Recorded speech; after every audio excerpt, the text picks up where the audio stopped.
Comme vous le savez sûrement, le Real Madrid a encore une fois gagné la Ligue des Champions. Donc c'est la 15e fois de leur histoire. C'est l'équipe avec le plus de Ligue des Champions remportées de toute l'histoire. Voilà, et même ils sont à 15. C'est-à-dire là, avant de la gagner, ils étaient à 14. C'est-à-dire le double du deuxième qui a gagné le plus de Ligue des Champions, c'est-à-dire l'AC Milan qui en a 7. C'est-à-dire là, ils sont surclassés. Ils ont même plus que doublé la mise. Et là, je vais pas juste faire un commentaire sur le match, sur le Real Madrid. Parce que le Real Madrid en soi, ce n'est pas mon club. Mon club, c'est l'AC Milan. Donc, on va faire une comparaison de pourquoi. Pourquoi le Real Madrid continue à gagner les Ligues des Champions et pourquoi nous, l'AC Milan, l'AC Milan, alors que à l'époque, c'était nous le Real Madrid, c'était nous qui chaque année était compétitif pour gagner la Ligue des Champions. Une année on ne gagnait pas la Ligue des Champions, c'était une mauvaise année. Cette année, on arrive deuxième, il y a des supporters qui sont satisfaits. Il faut remettre l'église au milieu du village, il faut remettre les points sur les i. L'AC Milan, l'histoire de l'AC Milan, les millions de supporters dans le monde entier, parce que voilà, le Real Madrid a des millions de supporters aussi dans le monde entier, mais l'AC Milan, c'est c'est un club de ce grade-là, de ce calibre-là. C'est pas un club qui est satisfait juste d'être deuxième du championnat, non. Le Real Madrid, chaque année, ils sont compétitifs pour gagner au moins un trophée, au moins un. Que ça soit la Coupe du Roi en Espagne, le championnat d'Espagne, la Liga, ou la Ligue des Champions, ils sont compétitifs dans toutes les compétitions, au moins une coupe par an.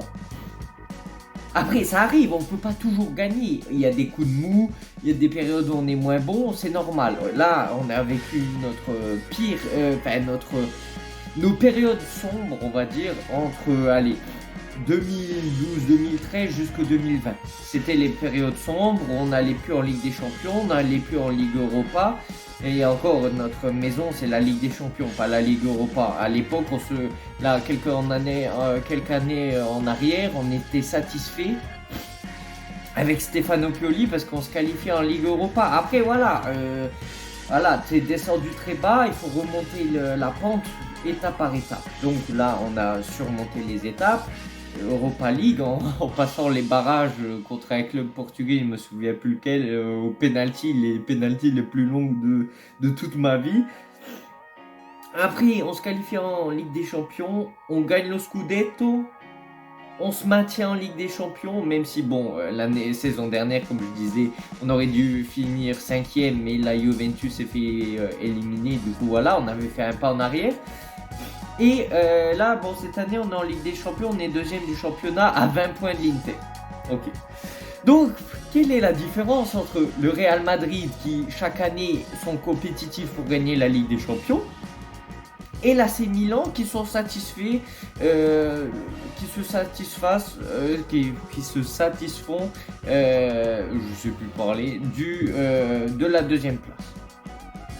La différence, c'est que nous, notre propriétaire, il a dit en interview quelques mois en arrière ou quelques semaines en arrière, il a dit quoi ? Oh, on peut pas gagner chaque année, sinon ce n'est pas drôle. Il faut pas gagner chaque année, sinon il n'y a plus d'enjeu, il n'y a plus de bonheur à gagner des championnats, des titres, des trophées ou quoi. Vous croyez que le Real Madrid, ils se disent ça ?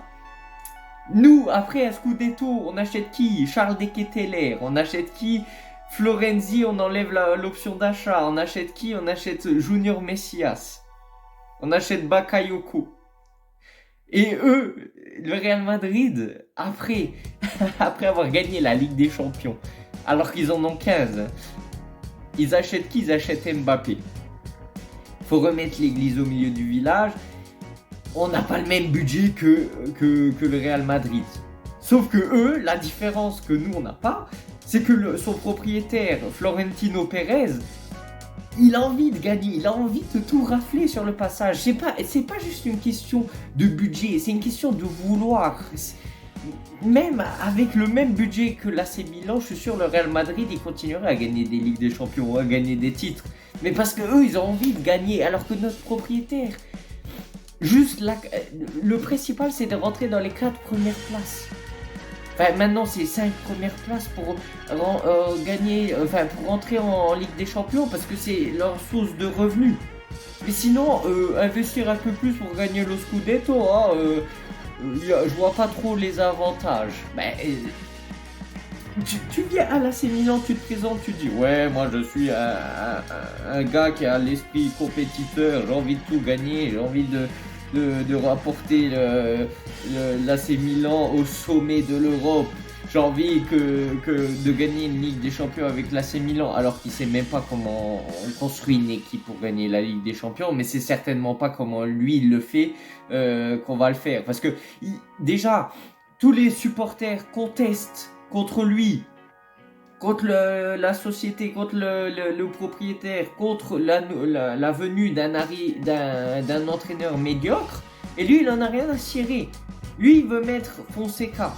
Après, moi, on n'a rien contre Fonseca. C'est juste le style d'entraîneur qui ne va pas. Et même si on gagne le Scudetto avec Fonseca, même si on gagne la Ligue des Champions, ce qui m'étonnerait, on pourra dire oui, on s'est trompé, mais non. On pourra pas dire ça parce que le profil reste médiocre. Si on gagne le Scudetto la saison prochaine, et que après, pendant quelques saisons, je sais pas, on arrive en Europa League ou quoi, il n'y aura pas eu de projet, ça aura été juste de la chance, il n'y avait rien de prévu. Et Fonseca, il suffit qu'il fait 2-3 matchs d'affilée mauvais, il va se faire directement contester, du coup ça sert à rien. Alors que si vous prenez le risque, oui, parce que dans tous les cas, que vous prenez Fonseca, que vous prenez Conceição, que vous prenez Antonio Conte qui a signé à Napoli, et ça je vais en parler.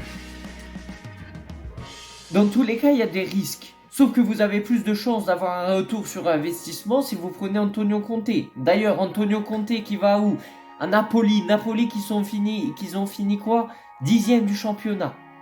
Ça veut dire que, avec tout le respect que j'ai pour Naples, parce que voilà, mais Naples et l'AC Milan sont deux clubs incomparables, parce que nous, on est connus dans le monde entier. Bon, Naples aussi, mais on a des supporters dans le monde entier. Mais on est l'AC Milan, on est une institution.